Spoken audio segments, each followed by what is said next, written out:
"You're not needed at Christmas, Grandma. Mom says it's going to be just us this year." That was the message my grandson sent me. 14 words that felt like being quietly escorted out of my own life. I stared at the screen for a long time, rereading it again and again, as if some other meaning might reveal itself. But no, there it was. Plain, clean, cruel. Not even a phone call. Just a message. Just, "You're not needed."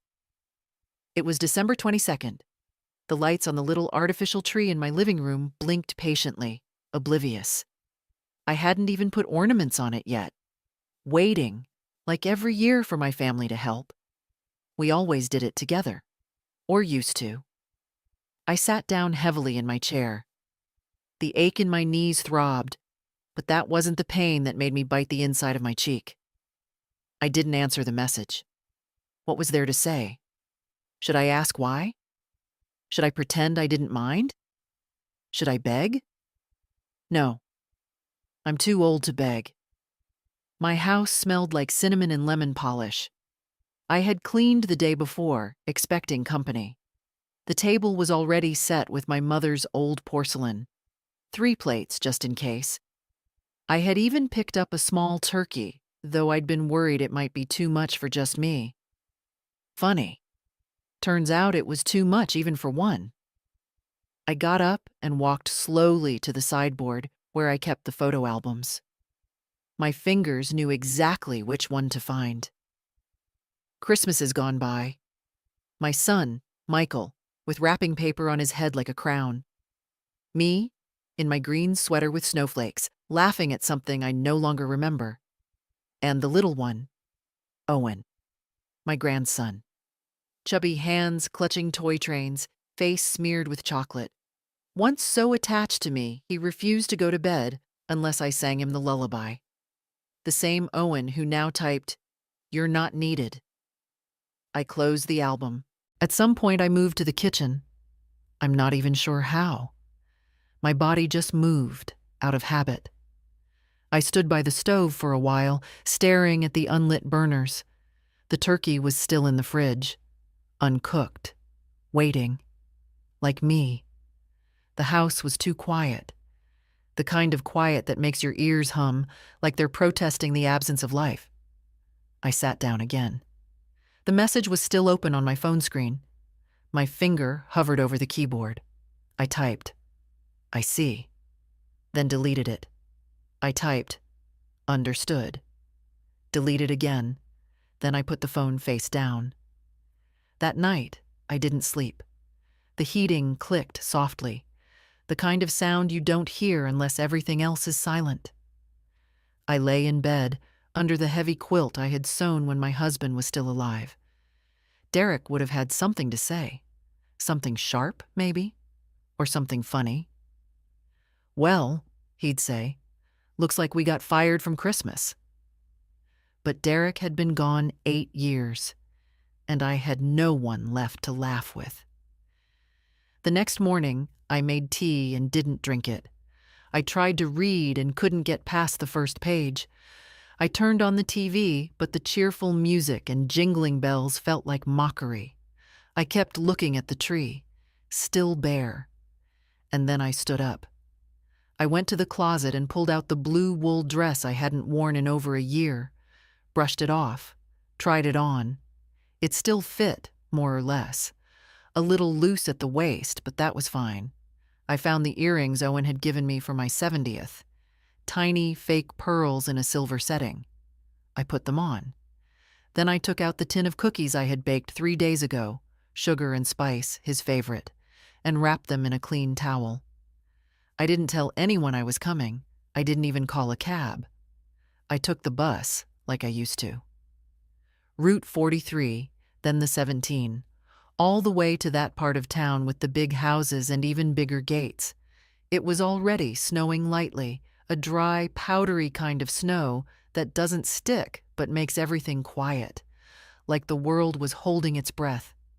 When I got off at the corner, I had to walk 4 blocks. Slowly. My joints protested, but I walked. I held the tin of cookies tight under my arm like it was something sacred. Their house was lit up like a magazine photo. Wreaths on the windows, candles in every pane. I stood at the sidewalk for a moment, heart pounding. I could hear music faintly, laughter, clinking glasses. The party had already started. I walked up the path, my boots crunching softly on the gravel. Reached the door, raised my hand to knock, then lowered it. Maybe this was foolish. Maybe I should turn around. Maybe I was being pathetic. But then I remembered the message, and I knocked. The knock echoed louder than I expected. A sharp sound against the polished wood, slicing into their celebration like a pebble thrown into still water. For a second, there was no response. I almost convinced myself no one would come. That would have been easier, cleaner. But the door opened. It was Owen. His eyes widened when he saw me. His mouth opened, but no words came. Just a breath, sharp, shallow, like he'd been caught doing something wrong. "Grandma," he finally said, voice cracked at the edges. What are you doing here?" I looked at him, really looked. Taller now, broader in the shoulders, wearing a sweater I didn't recognize. And older, somehow, but still my grandson. Still the boy who used to curl into my lap and demand stories about foxes and flying bicycles. "I came to drop off your cookies," I said simply, holding out the tin. "I baked them for Christmas. I thought, since I wasn't needed, I'd at least bring them." He didn't take them, just looked at the tin, then back at me. "Grandma, I didn't mean, is everything okay?" A woman's voice called from inside. A voice I knew too well. Megan, his mother, my daughter-in-law. She appeared behind him, holding a wine glass, hair perfect, lipstick bright. She saw me and stopped mid-step. "Oh," she said, her tone not surprised, but annoyed, like I was a door left open in winter. "Hello, Megan," I said, voice steady. "I thought Michael texted you." I looked at her. He didn't. Owen did. That landed. Her jaw tensed. She turned to her son. "We talked about this." Owen looked at the floor. "I just thought—" "You thought what?" she snapped, too sharp for a holiday evening. Then she caught herself, looked at me, and tried to soften. "Edith, we just thought it might be easier this year. Smaller. You know how chaotic it gets." "I know," I said, stepping inside without waiting for an invitation. "I know exactly how it gets." She froze. I was in the foyer now. The warmth hit me like a wave. Expensive perfume, pine, the faint smell of glazed ham.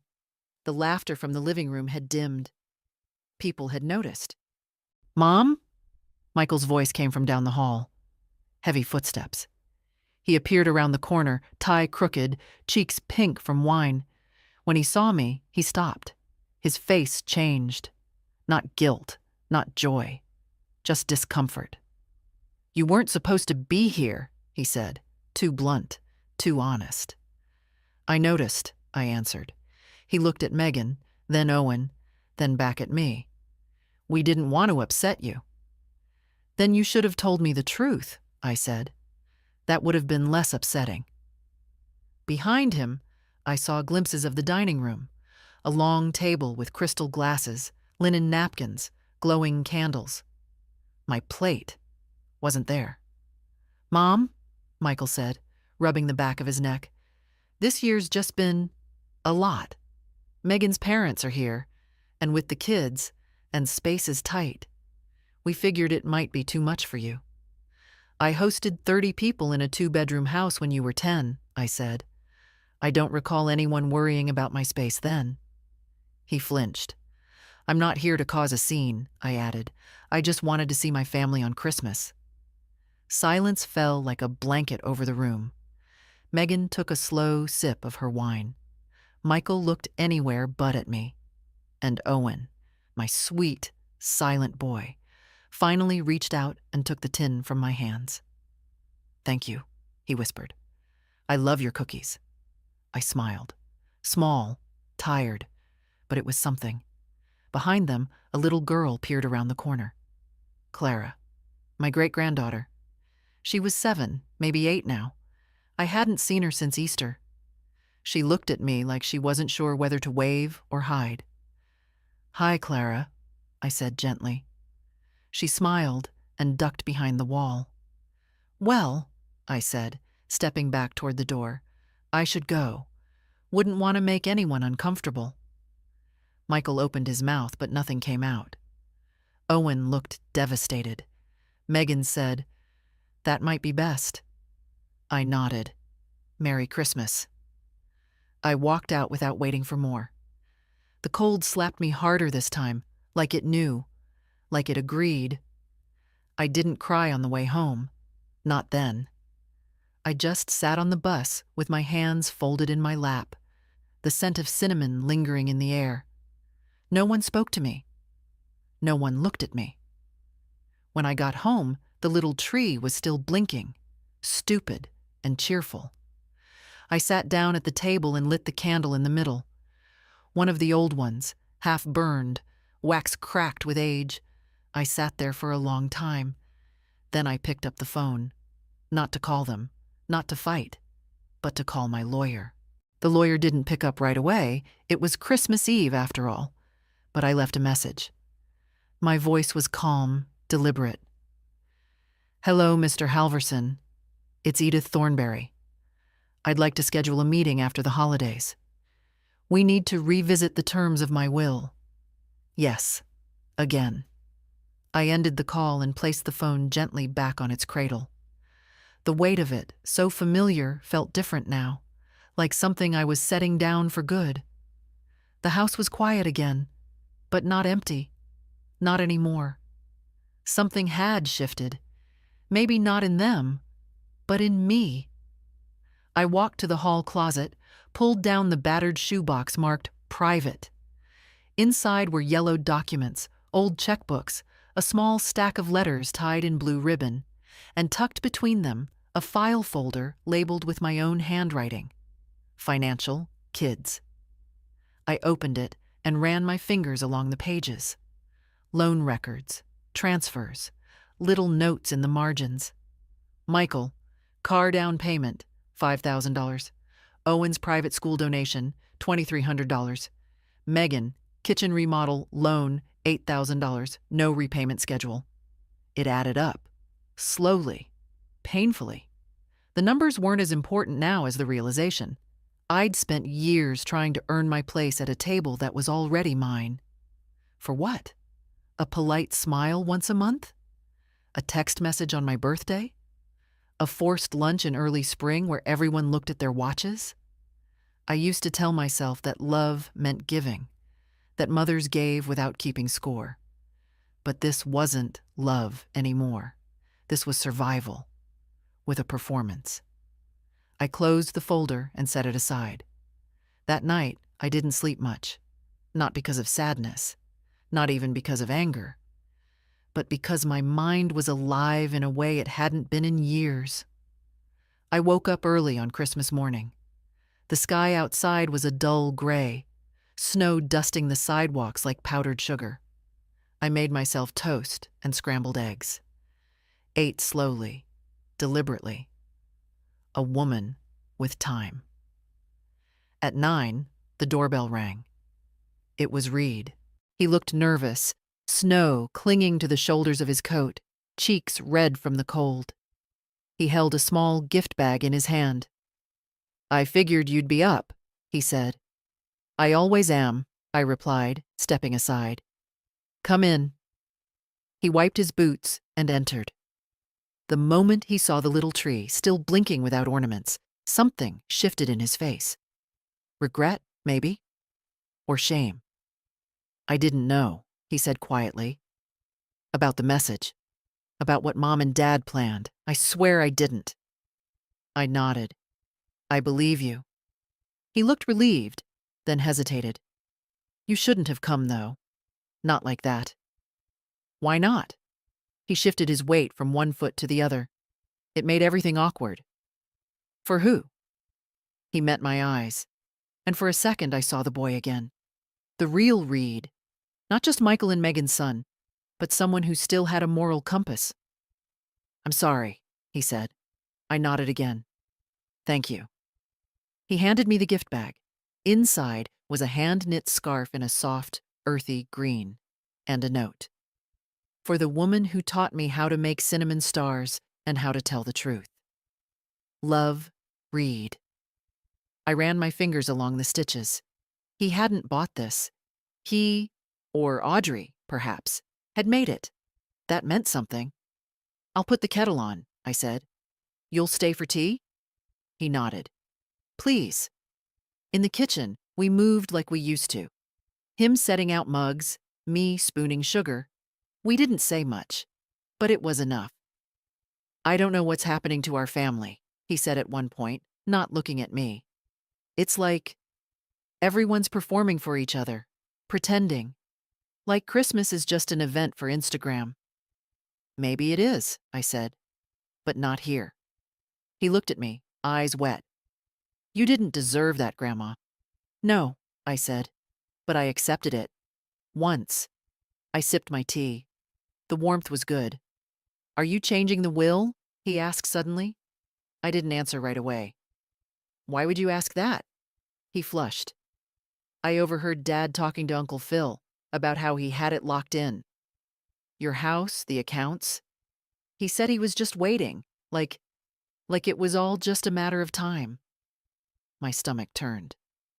Did you know, I said, that I paid off the down payment on that house they live in now? Reed looked at me, stunned. Did you know I co-signed the loan for your father's business, even though the bank warned me not to? He shook his head. I smiled, faintly. Of course you didn't. That's not what people remember. Silence. But I remember, I said, and that's enough. Reed reached across the table and took my hand. I don't want anything from you, he said quietly. Just don't give up on all of us yet. Some of us still see you. That almost undid me, but I held it together. Finish your tea, I said, squeezing his hand gently. Then help me decorate the tree. The ornaments were stored in an old biscuit tin that smelled faintly of nutmeg and mothballs. Reed carried it carefully into the living room, while I followed with a small box of lights, most of which still worked. Some of them didn't, but I liked their flicker anyway. It reminded me that not everything needed to be perfect to feel right. Reed sat cross-legged on the rug, pulling out each ornament like a small treasure. This one's heavy, he said, holding up a glass angel with a chipped wing. That one's from 1973, I said. Your father knocked the tree over trying to catch a football in the house, broke 3 ornaments, but this one survived. Barely. Reed smiled. Should have been a sign. We laughed. For a moment, it felt like something real again. We dressed the tree together slowly. No rush. I watched him hang the old felt gingerbread man he'd made in kindergarten, the one with crooked eyes and a missing button. I used to keep it near the top, right next to the star. This year, he put it there again. Perfect, he said softly. We didn't need to say more. The tree glowed, slightly uneven, faintly mismatched, but warm and full of memory. Afterward, we sat by it, cups of fresh tea in hand. The snow outside had thickened, coating the neighborhood in quiet. No cars, no footsteps, just the gentle hum of winter wrapped around the house like a blanket. I don't know what happens now, Reed said. I mean, after this. Neither do I replied. But I do know what won't happen anymore. He looked at me. I won't wait for them to remember I exist. I won't shrink myself to fit the edges of their lives. I'm done knocking on doors that were built to stay shut. He nodded, silent. Besides, I said, sipping my tea, I still have keys to my own house. That's more than most people my age can say. That made him laugh. A real laugh. Not the polite kind. Then he grew quiet again. You know what hurts the most? I waited. That it wasn't just Mom and Dad who excluded you. It was me too. I didn't stand up. I didn't say, "Why isn't Grandma invited?" I just let it happen. "You're here now," I said. He looked down. "It doesn't fix it." "No, but it's a start." A long pause. "I talked to Audrey," he said. "She was furious when I told her. Said she would have skipped the dinner if she knew. She wanted to come with me this morning, but I think she thought you'd need time alone." I smiled faintly. She was right, but next time, tell her I'd be glad to see her. He nodded. "I will." The clock ticked softly on the mantel, the kind of ticking you forget is there until silence lays it bare. Reed glanced at his watch. They'll probably wonder where I am. I raised an eyebrow. "Not that they deserve an answer," he added quickly. "You don't have to lie," I said. "But you also don't have to explain. You're allowed to choose where you belong." He stood and gathered his things slowly. Then he turned, uncertain. "Would it be okay if I came again tomorrow? Maybe brought Audrey? Maybe we could help you clear out the attic or something." I smiled. "You can come for any reason, or no reason at all." He stepped forward, hugged me gently. "Love you, Grandma." "I know," I whispered. And I did. I believed him. After he left, I stayed by the tree for a while longer. The lights cast soft shadows on the walls, shifting as the wind nudged the curtains. I thought about the dinner I'd walked into, the forced cheer, the eyes avoiding mine, and I thought about my hand on the doorknob, the hesitation, the quiet voice inside that had said, "Don't do it. Walk away." But I hadn't walked away. I had stood there, held my ground, and reminded them all who I was. Not a guest, not a burden. Their mother, their grandmother, their past, whether they liked it or not. I looked around the room, small, old, familiar, not polished or perfect, but mine, full of stories no one else could tell. And if they didn't want to hear them, so be it. I would tell them anyway, even if it was just to myself. The next morning, I woke to the sound of birds tapping at the window and snow sliding off the roof in wet, heavy clumps. For a moment, I forgot what day it was. Not because of age, but because for the first time in years, I didn't care. The day wasn't defined by a family calendar, a dinner plan, or anyone else's permission. It was mine. I made oatmeal the old way, with brown sugar and chopped walnuts, just as Derek used to like it. I even set a place for him at the table, his cup, his napkin, the butter knife he always claimed was just the right weight. Not because I believed he'd return, but because remembering him this way felt more honest than pretending he was some closed chapter. We were never that simple. Around 10, the doorbell rang.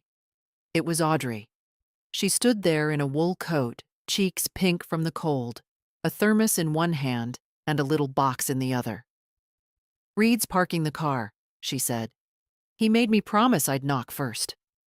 I smiled. "Come in, dear." She stepped inside, looked around, her eyes scanning the room like it was a story she'd heard about but never visited. "It's really warm in here." "Old houses hold heat," I said. "And grudges." She laughed. Not politely, really laughed. "I brought peppermint hot chocolate. Reed said you liked it." "I do," I said, "though he likes to drown it in marshmallows." She grinned. "He still does." We sat in the living room while the tree blinked quietly beside us. I poured the drink into mugs, and Audrey handed me the box. Inside was a little felt ornament, a fox in a red scarf holding a book. On the back was stitched somewhat awkwardly, To Grandma Edith, with love. Foxes were always his favorite, I said, voice tight. He told me you used to make up stories about one named Thomas. Yes, Thomas the fox, who wore glasses and read mysteries by candlelight. He always found the truth, no matter how deep it was buried. She smiled. Sounds familiar. Before I could reply, Reed came in, dusting snow from his coat. Sorry, he said, breathless. Had to park a block down. Someone's having a brunch party on the corner. Popular neighborhood, I murmured. He kissed Audrey's cheek, then hugged me. Not one of those stiff hugs men give when they're trying to fulfill a duty. A real hug. We spent the morning in the attic, as promised. Dusty boxes, old photo albums, a typewriter Derek had sworn he'd repair one day. We laughed over forgotten knickknacks and argued over whether a certain lamp was vintage or just hideous. At one point, I found a shoebox filled with old cards. Birthdays, anniversaries, Christmases from when Michael and Megan still signed them with "Love, Mom and Dad," and not just the Thornberrys. I set it aside without a word. Around noon, we came downstairs. I made soup, potato and leek, the kind that doesn't try to impress anyone but always satisfies. We ate in the kitchen, sunlight pouring through the curtains, turning the room gold. Do you think they'll call? Audrey asked gently. I don't expect them to, I said. Not now. Reed looked up. They're still pretending yesterday didn't happen. Mom asked if I enjoyed my walk. Dad hasn't said anything at all. That's their right, I said. And mine is to stop waiting. Audrey touched my hand. You're not alone. I know, I said. Not anymore. After they left, I stood in the doorway, watching their car disappear down the street. Then I went to the bedroom and pulled out a small lockbox from under the bed. Inside were the legal documents, deeds, insurance papers, my will. I opened it slowly. The old version was there, the one that split everything equally between Michael and Thelma. The one I'd drafted back when I believed that fairness meant love. I took it out. Then I pulled a blank form from the bottom of the box. Time to start again. Not out of revenge, not to punish, but to protect what mattered. To stop rewarding those who saw me as a piece of property, something to be managed or dismissed. I looked around my little house, at the tree, the half-empty soup bowls, the felt fox now hanging beside the angel with the chipped wing. This was my life. It wasn't loud. It wasn't perfect. But it was mine again. 2 days after Christmas, my phone rang just before dusk. It was Thelma, my daughter. We hadn't spoken in almost 5 months, and even then, it was a rushed birthday call I had to remind her to make. Now, her name flashing on the screen made my stomach tighten. I let it ring twice before answering. Hello? Mom? Her voice was cautious, clipped. I wasn't sure if you'd pick up. Well, I said, here we are. A pause. Then, Michael called me. Did he? He said you showed up at Christmas uninvited, that it caused a scene. I laughed, but it wasn't a joyful sound. I knocked on my grandson's door. I didn't realize being a grandmother now requires clearance. He said you embarrassed Megan in front of her family. Did she mention the message they sent me? What message? I walked to the window, stared out at the quiet street. The snow had iced over, the world frozen in place. Owen texted me, said I wasn't needed, that Megan didn't want me there. The silence on the line stretched thin. That's not right, Thelma said finally. No, I said. It isn't. She exhaled. I'm sorry, Mom. I didn't know. I nodded, though she couldn't see it. It's not the first time, Thelma, just the most honest. I should have been there. No, I said, turning from the window. You should have called. Months ago. You should have remembered how much I gave and how little I asked. Another pause. I imagined her sitting in her kitchen, fingers tracing the edge of a mug, trying to decide if it was worth it. This call, this truth. You sound different, she said at last. I am. She didn't answer. I'm revising the will, I said plainly, and all the automatic transfers have stopped. The words hung there, stark and final. You're serious, she said. I am, I replied. I've supported you both for decades, quietly, willingly. But the respect that was supposed to come with that never arrived. So I'm adjusting my expectations and my paperwork. Mom, don't do anything drastic. I already have. A long breath. Is this because of one bad Christmas? This is because of every silent one before it. I could hear her swallow. So what now? Are you cutting us out? I'm setting boundaries, I said. Something I should have done long ago. She didn't argue. For once there was no pleading, no justification, just the soft sound of her resignation. Do you still want a relationship with us? She asked, voice low. I thought about that. I want a relationship with the people who see me, who value me beyond my usefulness. If you can be one of those people, then yes. If not, then no.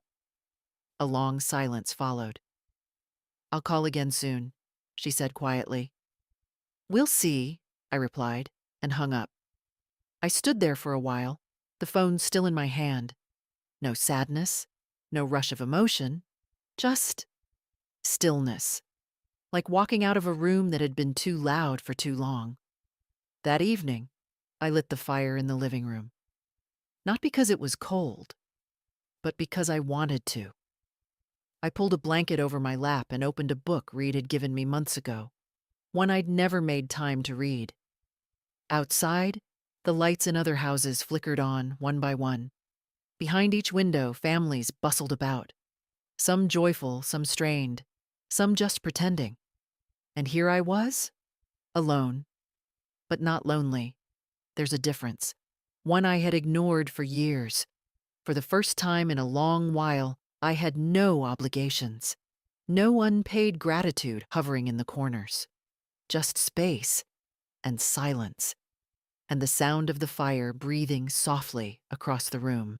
On New Year's Eve, I found myself watching the clock more out of habit than celebration. Midnight didn't mean what it used to. No champagne, no dancing in the kitchen, no Derek tapping his watch and saying, "Another year wiser, Edith." Just me, sitting in my armchair, a blanket over my knees, and a mug of tea gone lukewarm. The fireworks outside started early. Distant bursts of color and noise that didn't reach my windows. I watched them without moving. Then the doorbell rang. Not once, but twice. Insistent, unfamiliar. I opened it to find Megan standing there. She wasn't alone. Owen hovered behind her, his face pale in the porch light, hands stuffed deep into his coat pockets. "Megan," I said. "Happy New Year," she said, though her tone didn't match the words. Her hair was pinned back, her lipstick perfect, as if she'd stepped out of someone else's evening. "Is it?" I asked. She blinked, caught off guard, then forced a smile. "We were in the neighborhood." I glanced at Owen. He didn't meet my eyes. "You weren't invited," I said. Not cruel, just factual. "I thought we could talk," she replied. I stepped back, letting them in without a word. The air behind them brought in a gust of cold and the scent of someone else's perfume. Megan's heels clicked across the floor like she owned the place. Owen followed, smaller somehow. They sat on the couch, side by side. I remained standing. "You've been making some decisions," Megan began, crossing her legs. "Yes." "Legal ones?" "That's right. And not just about the will. Michael said the bank called." "I've closed the joint accounts," I said. They were never meant to be permanent. She nodded slowly, lips pressed together. It's just sudden. No, I said. It's overdue. Owen finally looked up. His face was flushed. Grandma, I didn't want to send that message. I know, I said gently. But you did. Megan placed a hand on his arm. He's just a teenager, Edith. He's 16, I said. Old enough to drive a car. Old enough to know when someone is being erased. Her expression tightened. I understand your frustration, she said. But cutting everyone off? I'm not cutting everyone off, I interrupted. I'm choosing who gets access to me. That's not revenge, that's boundaries. A silence stretched between us. Do you want to see the kids again? She asked finally. Clara? Max? I took a breath. Of course I do. But not as an afterthought. Not when it's convenient for you. If I'm in their lives, it's because I'm present. Not because I'm tolerated. Megan shifted. This is going to upset Michael. It already has, I said. He's upset that the woman he ignored for a decade remembered who she was. Owen's voice cracked. Are you mad at me? I turned to him. No, I'm disappointed. And I think you're better than the message you sent. But that's not something I can decide for you. He nodded slowly. Megan stood. Well, we've said what we came to say. I walked them to the door. Before she stepped out, Megan turned. You always liked being dramatic, Edith, I smiled. And you always liked pretending that made you superior. She blinked, just once. Then she was gone. Owen lingered. I do love you, Grandma, he said. I just didn't know how to say it then. I believe you, I said. But you'll have to show it now. Words aren't enough anymore. He nodded, eyes bright. I watched them walk down the path, her arm around his shoulder like a claim. The fireworks cracked again in the distance, new colors, new noise. But this time, I didn't flinch. I closed the door and locked it, not out of fear, but because peace deserves protection. The day after New Year's, I found myself in the spare room, standing in front of the old cedar chest. It hadn't been opened in years. Dust lay thick on the lid, and the key was still in the drawer where Derek used to hide it, tucked inside an empty matchbox, as if that made it invisible. I opened the chest slowly. The scent rose up. Cedar, paper, something older than both. Inside were remnants of a different life. Mine, though I'd nearly forgotten. Scarves I had knit before arthritis stole the ease from my fingers. A pair of ballet slippers Thelma had outgrown, but I couldn't throw away. A faded blue sweater I'd worn the day I brought Michael home from the hospital. And at the very bottom, wrapped in tissue, was a stack of holiday cards I had made by hand, year after year, back when love was something we crafted, not purchased. I ran my fingers over them. The paper was soft at the edges, like it had listened too long.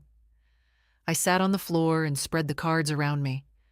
Most were signed with careful loops and dotted hearts. Love, Mom, Grandma Edith. Some included little notes. Hope this makes you smile. Tell the kids I miss them. I imagined them opening these cards, tossing them on tables, maybe even in bins, barely reading. I imagined Megan's tight smile, Michael's distracted, "Oh, Mom sent something again." Still, I had written them, believing each time that it mattered. This year, I hadn't sent any. Instead, I had rewritten my will. The new version sat now in a locked drawer in my desk, witnessed, notarized, clean and clear. Reed and Audrey were named primary beneficiaries, not because they had begged or earned it with flattery, but because they showed up, not just once but consistently, because they remembered I was more than an obligation. I didn't do it to make a point. I did it to correct one. I was still sitting there on the floor when the phone rang. It was a landline ring, slow, deliberate, the kind of sound no one under 30 hears anymore. Hello? Mrs. Thornberry? This is Lori from St. Margaret's. My breath caught. Yes? I hope I'm not calling at a bad time. I'm organizing volunteers for the community dinner next week. Reed mentioned you might be interested. I smiled. Did he? Yes. He said you used to host half the neighborhood every Christmas. I did, I said, before I stopped being invited to anyone else's. She chuckled awkwardly. Well, we could use someone with your experience, if you're willing. I'm more than willing, I said. I've got time, and I've still got recipes. She gave me the details, her voice warm. I wrote them down slowly, letting the words sink in. A new plan, a new room to walk into. After I hung up, I sat back against the cedar chest. The afternoon light spilled across the floor like something poured gently, without asking. I thought of Reed in the church hall, setting up chairs. I pictured Audrey fussing over tablecloths and coffee urns. I could see myself there. Not the guest, not the outsider. Someone with sleeves rolled up, hands in dough, voice raised in laughter. The realization was quiet but firm. I was done asking for a seat at the wrong tables. Let them eat their dry turkey and talk over one another. I'd rather serve soup to strangers and feel seen. There's more family in kindness than in bloodlines. I know that now. And I've never been afraid of starting over. Not really. Not when I know how much I'm still capable of giving. And now, finally, I know who's worthy of receiving it. I arrived early to St. Margaret's the morning of the community dinner, bundled in my old gray coat and a scarf Audrey had insisted I take. The air was sharp, the kind that stings your lungs but wakes you up in the right way. It reminded me of mornings long ago. School lunches packed, Derek scraping ice from the windshield, my hands always too cold, always too busy. Lori met me at the door. She was younger than I'd pictured, maybe mid-30s, hair pulled back in a way that said she had too much to do to worry about looking polished. Her smile was real, though. Not the kind people wear when they're about to ask for something. Edith, you're early. I'm always early when soup's involved, I said. She laughed and handed me an apron. You're on vegetable prep with Audrey and another volunteer. Reed's out back organizing the donation bins. I nodded and followed her through the warm, bustling hall. The kitchen was alive. Steam rising, metal clanging, voices overlapping like an old hymn. It was the kind of noise that soothed because it came from purpose. Audrey was already there, sleeves rolled up, chopping carrots with the precision of someone who'd done this before. She lit up when she saw me. Thank God, she said. They gave me the dullest knife in the building. I took the station beside her. You're young. They didn't trust you with the real ones. She grinned and handed me a cutting board. For the next hour, we worked side by side. No small talk, no forced catching up, just quiet teamwork. I peeled, she chopped. We moved in rhythm, a rhythm that felt earned. At one point, she paused and touched my arm. You know, she said, Reed talks about you more than he admits. Says you're the only one who listens without judging. I smiled. That's because I ran out of energy to judge a long time ago. She laughed. Still, it matters. You matter. The words landed somewhere deep, not dramatic, not loud, just honest. We finished prepping just as the first guests began to arrive. Elderly men in threadbare coats, single mothers balancing toddlers, young couples who looked like they hadn't smiled in weeks. I saw myself in all of them. Different shapes of loneliness, different shades of being unseen. Lori handed me a ladle. "You're on soup duty." I took my place at the table, next to a tray of warm rolls and a line of chipped bowls. One by one, people came through. Some nodded thanks. Some didn't look up. Some murmured, "God bless you," with eyes that had seen too much. And with each bowl I filled, something inside me steadied. This was giving, not out of guilt, not to be remembered or rewarded, just giving. Reed passed by now and then, carrying crates, laughing with the younger volunteers. Once, he stopped beside me and touched my shoulder. "You're glowing," he said. "Must be the steam," I replied, but I knew better. Hours passed like minutes. When the last guest left and the last pan was scrubbed, I felt the ache in my feet, the pull in my lower back, but also something else. Satisfaction. We sat around the long table afterward, volunteers with mugs of cocoa, swapping stories, resting elbows on wood worn smooth by time. Audrey leaned into Reed's side, and he held her hand openly. No performance, no posturing, just presence. Lori raised her cup. "To Edith," she said, "the only person here who peeled 20 pounds of carrots without complaint." Everyone laughed, even me. "To Edith," they echoed. It wasn't the kind of toast you frame or quote in a eulogy, but it was the kind that said, "You belong here." And that, I've learned, is more powerful than any inheritance. The next Sunday morning, I woke with a sharp ache in my hip, a reminder that even purpose doesn't protect you from age. I took my time getting out of bed, letting the quiet of the house settle around me. It wasn't silence anymore. It was peace. After breakfast, I opened the notebook where I now kept my weekly plans. Not the kind I used to make. Appointments, birthdays, things for others. These were mine alone. Bake the molasses cake, visit Mrs. Colton, sort the linen drawer. Today, I wrote just one thing: talk to Reed. He'd been calling often lately.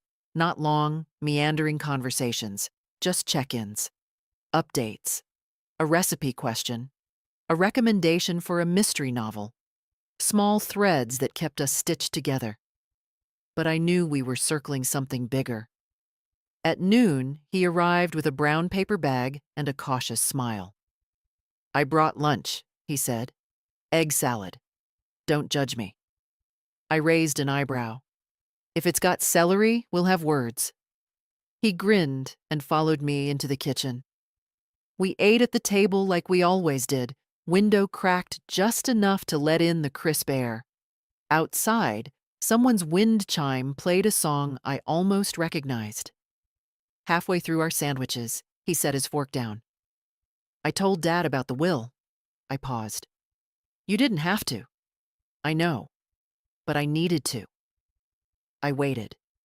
"He said you were being manipulated, that Audrey and I were taking advantage of you." I blinked once.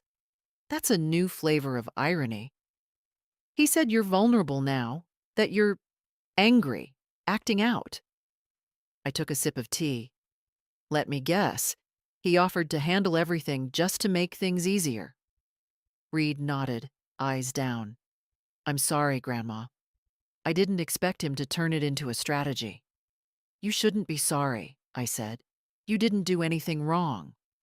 "But he's my father. And I'm your grandmother. Life is full of difficult truths." He leaned back in his chair, rubbing his forehead. "He said the money isn't the point, that you're destroying the family by playing favorites." I almost laughed. They destroyed the family the day they turned love into currency. Reed looked up. "You really believe that?" "I know it," I said, "because I was part of it for too long. I handed out checks when I should have been handing out no's. I bought silence instead of asking questions. I let them treat me like a vault instead of a person." A long pause followed. He looked older in that moment. Wiser, maybe. or just tired. I don't want any of this to break you and them forever, he said softly. I reached across the table and took his hand. It already broke. I'm just choosing not to sit in the rubble. He nodded, squeezing my fingers. I don't expect you to take sides, I said, but I do expect you to protect your own soul. Don't become like them. I won't, he whispered. I swear. We sat there a while, not talking. The wind picked up outside, and the chimes played louder now, no longer unsure of their melody. When Reed left, he kissed my cheek and said, "We're coming by next weekend, Audrey and I. We want to help you build that raised bed in the yard." I smiled. "We'd better start soon. Spring comes fast if you're paying attention." He turned at the door. "And Grandma?" "Yes?" "Thanks for not giving up." I closed the door after him and leaned against it. My hips still ached, my knees too. But my heart, no, that felt stronger. Because there's something deeply powerful about being underestimated. It means they don't see you coming. And by the time they do, you've already reclaimed your life. I visited the bank on a Monday morning. The kind of morning where the wind presses against your coat like it's trying to remind you how fragile you are. I wore my best wool, the one with the good buttons still intact, and I carried a folder under my arm, thin but heavy with decisions. The teller recognized me. "Mrs. Thornberry," she said warmly. "How are you?"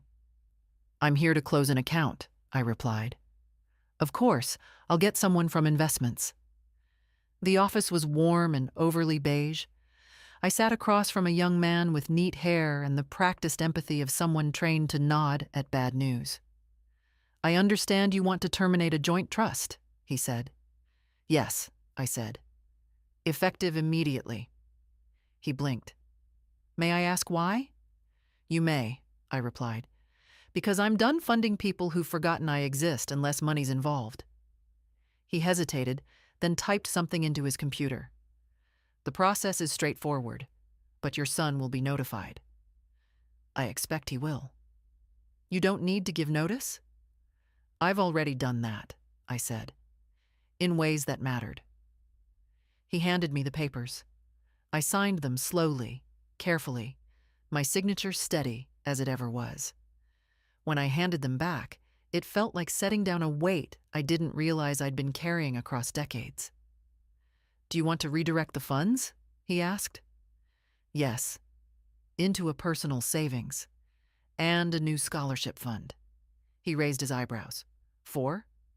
"Adult women returning to education, with children, no co-signers allowed." He smiled, this time without training. That's wonderful." "It's fair," I said, "and overdue." He filed the documents. When I stood to leave, he offered his hand. "I hope someone sees what you've done," he said. "I do," I replied. Outside, the wind was just as sharp, but I walked slower now, more upright, more aware of my own posture, as if my spine had remembered it had permission to be proud. That afternoon, I called Mr. Halverson, my lawyer. "It's done," I told him. "The accounts are closed. The fund is in motion." "Excellent," he said. "And the will?" "Finalized," I replied, "unless I meet someone in my 90s worth adding." He chuckled. "I'll leave space for notes." I spent the evening going through my address book, real, leather-bound, pages yellowed at the corners. I crossed out names I hadn't called in years. I circled ones I had overlooked. I called Mrs. Colton, my old neighbor from 2 doors down. We spoke for an hour. I called a woman from church whose daughter had moved to Canada. I called a cousin I hadn't seen since Derek's funeral. And with each voice, I stitched something back together. Not the past, not nostalgia, but a sense of place, of self. Later that night, I poured a small glass of sherry and sat by the fire. The room was quiet, but not silent. The house had learned my rhythm again. It didn't creak as much now. Or maybe I didn't flinch when it did. I thought about Michael, about how quickly love can turn into assumption, how kindness, when expected too long, starts to feel like currency. But I didn't hate him. I pitied the version of him who thought control was love, who mistook silence for loyalty, and who never once looked back to ask if the hands that fed him were still steady or shaking. I raised my glass, not in toast, but in closure, to what was, to what will never be again, and to the peace in between. I had expected to feel something more after the bank visit. Triumph, maybe, or regret. But what came instead was clarity, a quiet, grounded kind of knowing that doesn't need applause. That Friday, I met with Mr. Halverson again, this time in person. His office smelled like old books and floor polish, and he still used a fountain pen, which I respected. "I've drawn up the final letter," he said, sliding the envelope across the table. "You're not required to send it, but I thought you might appreciate having something on your terms." The envelope was thick, cream-colored, my name typed in a calm serif font. I opened it and read. It wasn't cruel. It wasn't angry. It was simple. "To Michael and Thelma, this is to inform you that the terms of my estate have changed. You are no longer listed as beneficiaries. This is not punishment. It's recognition. You have lived for many years without my presence or participation, except where money was involved. I am finally following your lead. I wish you well. Mother." I folded the letter neatly and placed it back inside the envelope. "I'll hold on to it for now," I said. "Let silence do its work a bit longer." He nodded. Sometimes silence is the loudest statement. When I got home, the phone was ringing. It was Michael. I didn't answer. He called again the next day, then once more on Sunday morning. I let each one go to voicemail, not out of spite, but because I wanted to see if he'd leave something more than excuses, more than the same tired rhythm of guilt dressed as concern. On the fourth try, he finally left a message. "Mom, it's Michael. I heard what you've done. I think we need to talk. I think you're overreacting. Megan says this isn't like you. Call me back. Please." I listened to it once, then deleted it. That afternoon, I went into town with Audrey. We stopped at the thrift store, browsed through old books and dishware, picked up a few spring bulbs for planting. "You seem lighter," she said, as we walked back to the car. "I am," I said. "I've been walking around for years with my hands full. It took me this long to realize I could put things down." She smiled, opened the trunk. "You're teaching me a lot, you know." "I'm not trying to," I said. "Exactly. That's why it works." At home, I planted the bulbs. My knees complained, my back protested, but I kept going. Dirt under my nails, wind in my sleeves. It felt like something holy, like the earth was accepting what I gave without question or judgment. Reed came by in the evening to help finish the bed frame for the garden. He brought a small folding chair and made me sit while he did most of the hammering. "You're not retired from everything," he said, "just from lifting things alone." When he finished, we sat together on the porch. "I saw Dad this morning," he said. "He looked thinner." "Guilt burns energy," I said. "He's worried." "Good." Reed hesitated. "You won't change your mind?" I shook my head. "No. And if I do, it won't be because someone called 3 times in a row." He nodded. "He doesn't know what to do with a version of you he can't manage." "That's his problem," I said, "not mine." The stars were just starting to come out. I pulled the blanket tighter over my shoulders and breathed in the cold. Spring would come. It always did. But this time, I'd made space for it. Not just in the soil, but in me. He came alone. I saw his car from the kitchen window. Same silver sedan he's had for years, tires crunching slow across the gravel like it knew it wasn't welcome. He parked too close to the rose bush. Derek would have shouted through the screen, told him to back up and try again. But there was no one left to shout now, just me, and I didn't bother. I stayed at the sink, drying my hands on the dish towel, watching as he stepped out. No gift, no bag, just him, in a dark coat and the slouched posture of someone rehearsing an apology. He didn't knock right away. He stood there on the porch for a full minute, maybe more. Then finally, 3 quiet knocks. Not tentative, not strong. Just tired. I opened the door. "Hi, Mom," he said. I didn't answer, just held the door. He stepped in, looked around like he was trying to remember where everything had been. Nothing much had changed. Same rug, same mirror, same scent of lemon oil and something faintly sweet. But maybe it felt different now. Not his. "Nice to see you," he tried again.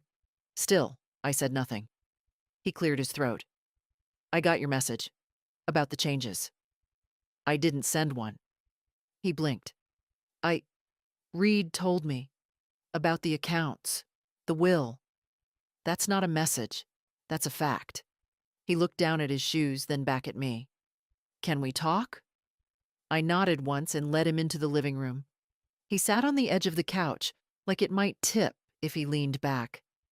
I stayed in my armchair, the one that had become more throne than seat. For a long moment, neither of us said anything. The clock ticked. A car passed outside. The house held its breath. Then he started. "I don't know how we got here," he said. "It feels like I blinked and suddenly you were gone." "I've been here," I said, "the whole time." He nodded slowly. "I know. I just mean, I didn't expect this." "No," I said. "You expected me to stay quiet, stay grateful, stay convenient." His eyes flickered, but he didn't deny it. "I worked hard, Mom," he said. "I built a life." "With help," I added. "Yes," he admitted. "With help. From you. And I never said thank you enough." "I see that now." "It's not about thank you," I said. "It's about presence, respect, truth." "Didn't mean to push you out. But you didn't pull me in either." He sighed, ran a hand over his face. "Megan's complicated." "No," I said. "She's clear. You're the one who let it happen." That landed. He looked around the room again, as if trying to gather himself. "So what now? You've made your point. Are we just done?" I studied him. Lines in his face.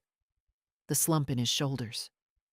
The boy I raised still flickered behind his eyes, but dimmed by years of assumption. "No," I said. "We're not done. But we're not going back either." He swallowed. "So what does that mean?" "It means I won't pretend anymore," I said. "If you want to be in my life, you come as a son. Not as a manager, not as an heir. Not as someone who needs something. I don't need anything." "You need permission to be decent," I said. "That's what I'm taking away." He blinked at that. Sat back. Let the words settle.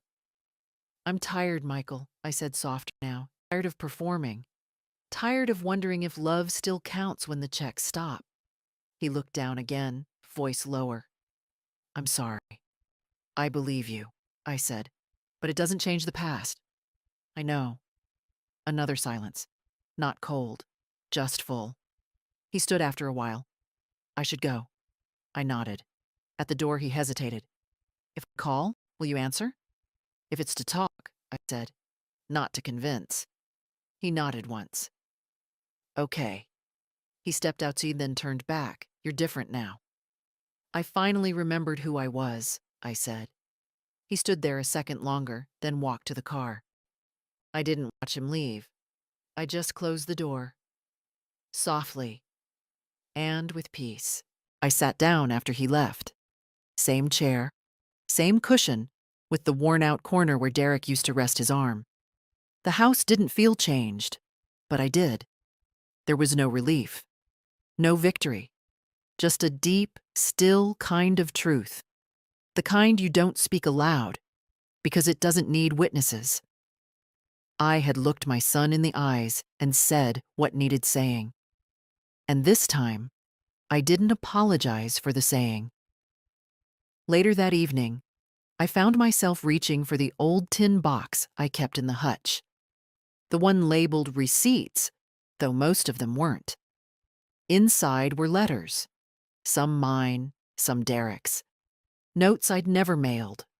Christmas cards I'd written but couldn't bring myself to send.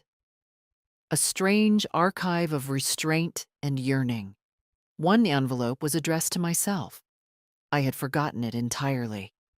It was dated January 3rd, 8 years ago, a day after I had been left out of Clara's third birthday party. The writing was smaller then, careful, holding back. Dear Edith, stop making excuses for them. Stop pretending you weren't meant to feel the sting. You did. You always do. And every time you swallow it, it finds another place in your body to live. One day, it'll become pain in your chest or a cramp in your soul. You are allowed to be angry. You are allowed to be done. I read it 3 times. Then I put it back in the tin. Not because I needed the reminder, but because it had finally been heard. The next morning, I walked to the florist on Oak Street. A little shop with dusty windows and a bell that jingled like an afterthought. I bought 3 pots of hyacinths and a spool of ribbon. The woman behind the counter asked if I had something to celebrate. Yes, I said. Myself. At home, I placed 1 hyacinth on the kitchen table, 1 by the fireplace, and 1 in the room where I sometimes wrote things no one would read. They smelled like spring, even though the ground was still hard and gray. Around noon, Reed called. "Hey, Grandma," he said, voice warm. "Audrey and I are heading to the market.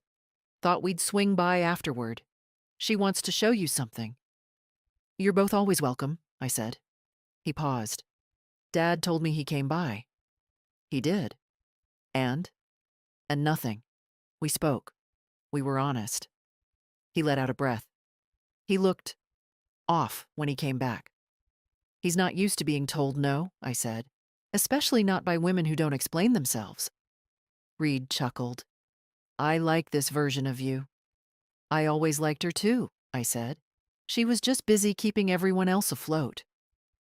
When they arrived that afternoon, Audrey brought a small box wrapped in brown paper. "It's a late Christmas gift," she said, "but it's more than that." Inside was a printed booklet, maybe 30 pages, stapled neatly with a soft cream cover. On the front it read, "Things Edith Taught Me." I opened it. Each page held a quote, a moment, a lesson. Some I remembered saying, some I didn't. Don't water people who pretend to be plants. Love isn't currency. If it is, spend it elsewhere. If they only come when they want something, stop answering the door. Tears came before I could stop them. I thought, maybe more people should read these, Audrey said. So we printed a few. For the church, for the library, for anyone who needs them. Reed took my hand. "You're not just our grandmother," he said. "You're a voice some people haven't heard yet, but they need to." I didn't speak. I couldn't. Not because there was nothing to say, but because, finally, someone else was saying it for me. The booklet stayed on my table for days. Not because I needed to reread it, but because it meant something to see myself reflected in someone else's ink. Audrey had captured me better than I ever could have. Not the version of me they used to invite to fill a seat, or the one they forgot to call. The real me. One morning, I found a note in the mailbox, handwritten, no return address. Mrs. Thornberry, I read your little book at the church pantry. I don't know who you are, but I think I want to become someone like you. My own mother never said those kinds of things. Thank you. I hope you keep speaking. Just a woman trying. I stood on the porch, reading it 3 times. Then I went inside and wrote one more thing in my notebook. Speak again. It wasn't about revenge anymore. It hadn't been for a while. It was about reclaiming voice, space, breath. About reminding myself and anyone who cared to notice that I had not disappeared. I had not faded. I had simply paused, like a breath before a sentence that mattered. Weeks passed. Reed and Audrey came often, helped in the yard, brought groceries I didn't ask for, sat with me through long evenings when the wind clawed at the windows and the loneliness tried to sneak back in. One night, Audrey said, "We've been thinking about having a baby." I didn't cry. I just held her hand, felt the weight of legacy shift.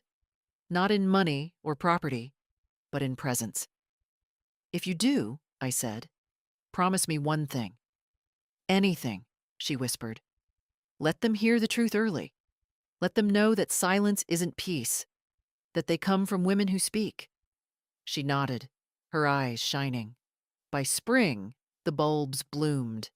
Hyacinths and tulips and the daffodils Reed planted along the back fence. The yard was still uneven, the soil still stubborn. But beauty came anyway.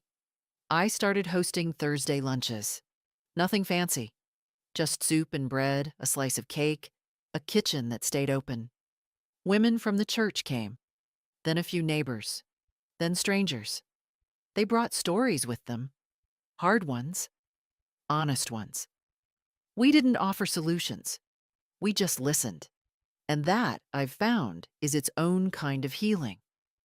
Michael hasn't called again. Thelma sent one card, late, unsigned. I didn't reply, not out of cruelty, out of clarity. Sometimes peace means letting go of the people who only come to stay comfortable. Sometimes dignity means refusing to be their cushion. And sometimes healing means becoming the version of yourself you needed 20 years ago and offering her to someone else. I'm still here, still steady, still speaking. And if any part of my story stayed with you, if you saw yourself in the quiet, the ache, the rise, I hope you do something with that. Speak, write, get up, say no, say yes. Reclaim the version of yourself they tried to edit down. And when you do, come back and tell me. I'll be here, by the window, with tea on the stove and a seat at the table, waiting for the next woman to remember who she is. If this story moved you, share it with someone who needs to hear it. And don't forget, leave a comment. Let someone know they're not alone.